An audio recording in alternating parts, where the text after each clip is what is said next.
A very clear picture of a creepy guy and a really clear question.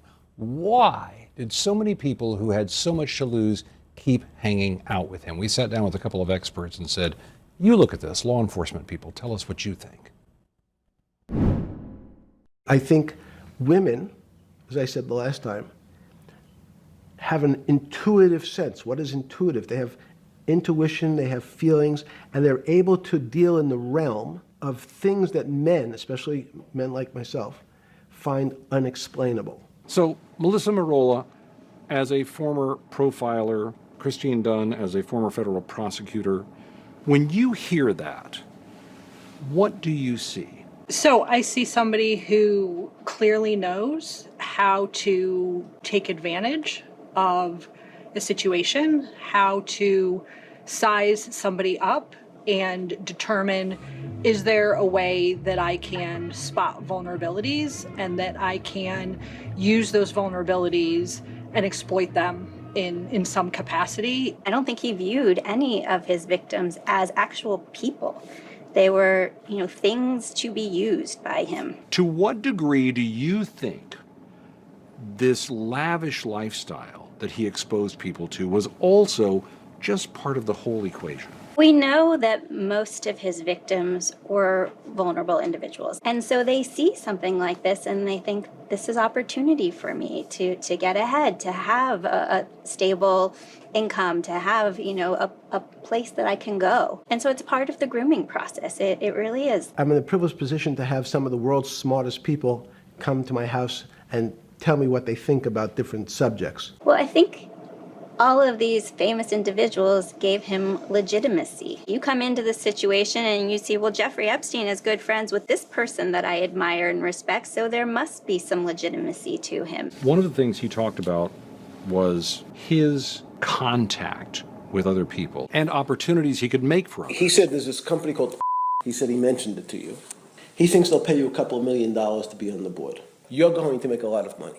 You're definitely going to make a lot of money. By being connected to Jeffrey Epstein, it opens up a world of contacts and profitable opportunities. That is hard to say no to, and maybe that's why people were willing to overlook some of these red flags. I think he played his part very well. He knew what worked. He clearly liked to present himself as, and other people saw him as, very intelligent. How do you describe in intelligence, deception? Kids who never lie aren't very smart.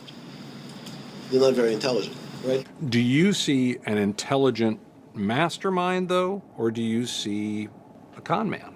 He fits what we see in a lot of our domestic violence cases when we see somebody who has the ability to physically, emotionally, mentally, psychologically continue to dominate. And that's what I think I see with him versus true intelligence. There's this one clip when he's trying to rehabilitate his image, basically. And he's being asked by Steve Bannon for a potential documentary they're going to make about his impression of himself. And it never struck you about how to end up in a situation like this? No, that would be probably means I would be too self-aware. You're suggesting I was somewhat depressed, and how could this happen to me? I'm not saying depressed. I'm saying a moment of awareness of how could I get myself into this situation. No, I would just say how strange that this happens. It's strange. He's unable to accept blame, unable to feel regret, feel remorse. If he were still alive, I could see him continuing to proclaim his innocence. He just does not value the gravity of what he has done and will not and did not truly take responsibility. Do you think you're the devil himself? No, but I do have a good mirror. It's a serious question. Sorry. Do you think you're the devil himself? I don't know. Why would you say that? Because you have all the attributes. You're incredibly smart. You remember, the devil is somebody who knows smart? The devil's brilliant. You read Milton's Paradise Lost. No, the devil scares me. I mean, he's acting like he's the victim here. Correct, which is not surprising. He was charming, and he was able to give people what they wanted, and people wanted to believe it so that they could stick around in this Shangri-La that he created. And that is what you have going on and why it went on for so long. It was really informative to sit down with these experts and see what they can see here, because I'll tell you, there is so much you cannot see here. We don't have the metadata on this. We don't know who took the video, where the video was taken, who was in the room, and some of it is so blacked out by the Justice Department, all you can see the edges of the frame. In that sense, this release leaves a lot to be desired, even as it's so much video you can barely start plowing through it. You know, and I understand this is a lot, but it would be nice if it said why parts of that were redacted or why you couldn't see parts of that, because it's also just so weird to hear from him and to hear his voice. Yeah, I think a lot of people really have never heard him speak. And to sit and watch him talk in these interviews and to see him moving around, it's just a very strange world, a little window into it, and I think there will be more windows to come. Tom Foreman, thank you for looking through all that for us and showing it to us. It's illuminating for sure. Vice President Vance raising questions with this comment about Jeffrey Epstein and Pizzagate. One person sent an email to Jeffrey Epstein saying, oh, there were some really nice, pizzas and grape sodas or something like that. And I remember it sounded like the Pizzagate conspiracy theory, but here it was in an email from a guy. And my reaction to that was, we should absolutely investigate that person. It is unclear what Vance is referring to, but it's just one of a multitude of questions that the Epstein files raised. For some Epstein survivors, the files have raised more questions than answers. And that is the case for Danielle Bensky, who returned to the townhome where Epstein abused her in search of those answers. MJ Lee is out front.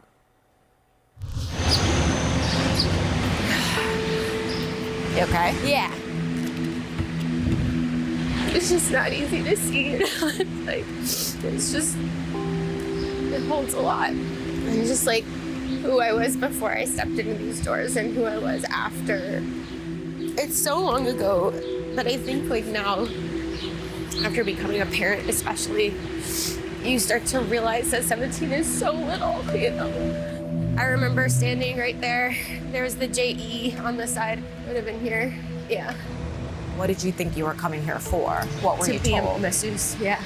He was nice to meet you, shook our hand, and then just got down on the massage chair on the table and was you start up here, you start down on your legs. So it wasn't until the second time when you came by yourself? He said, ballerinas are crazy and they love to get naked, right? And, if you want to be a ballerina, is that are you like that, right? Do you like to get naked too? You should totally try it. And I got naked and massaged him. So it was a gradual Yes, very gradual. And that's part of the grooming process and grooming tactics. Look at how many cameras there are. 1, 2, 3, 4, 5, 6, 7, 8, 9. So that was what I expected to see. When we were originally looking through the files, I was expecting to see a lot of footage of girls at least in and out. Nobody has that footage. Yeah. So where is that footage? Yeah. That footage is among the things that Danny began searching for when President Trump's Justice Department recently released the Epstein files.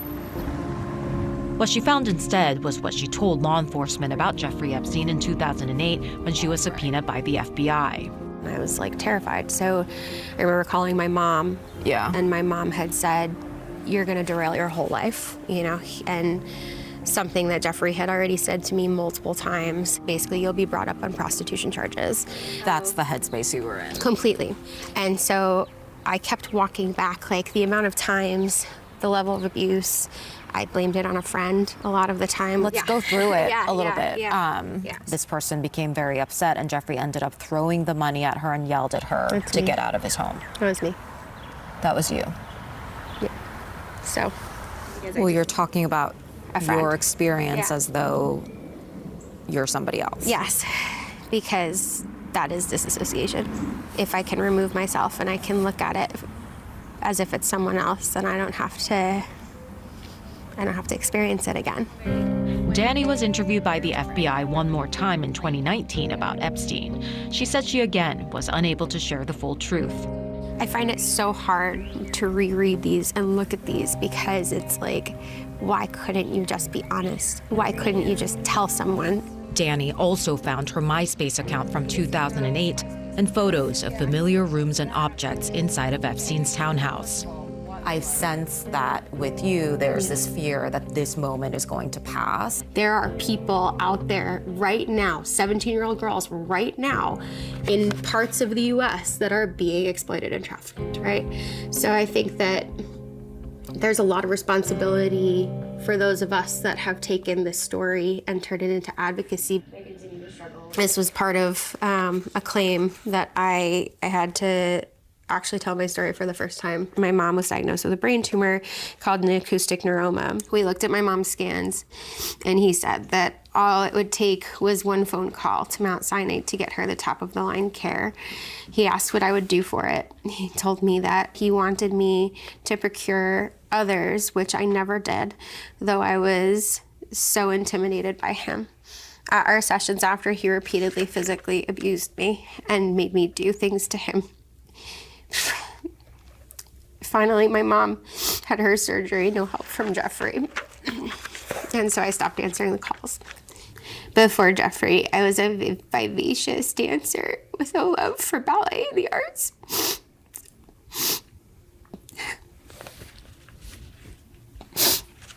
After Jeffrey, I quit dancing because I couldn't look at myself. I couldn't look at my body in a leotard. It felt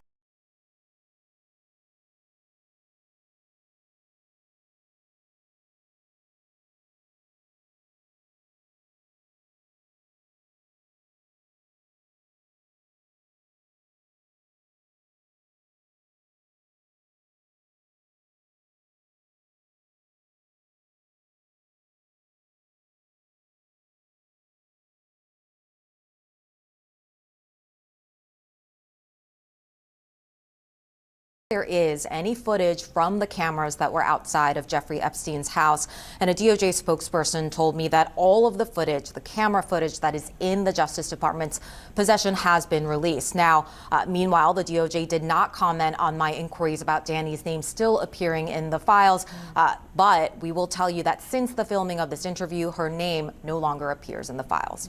Aaron? Thank you very much. An incredible piece, incredibly brave of Danny.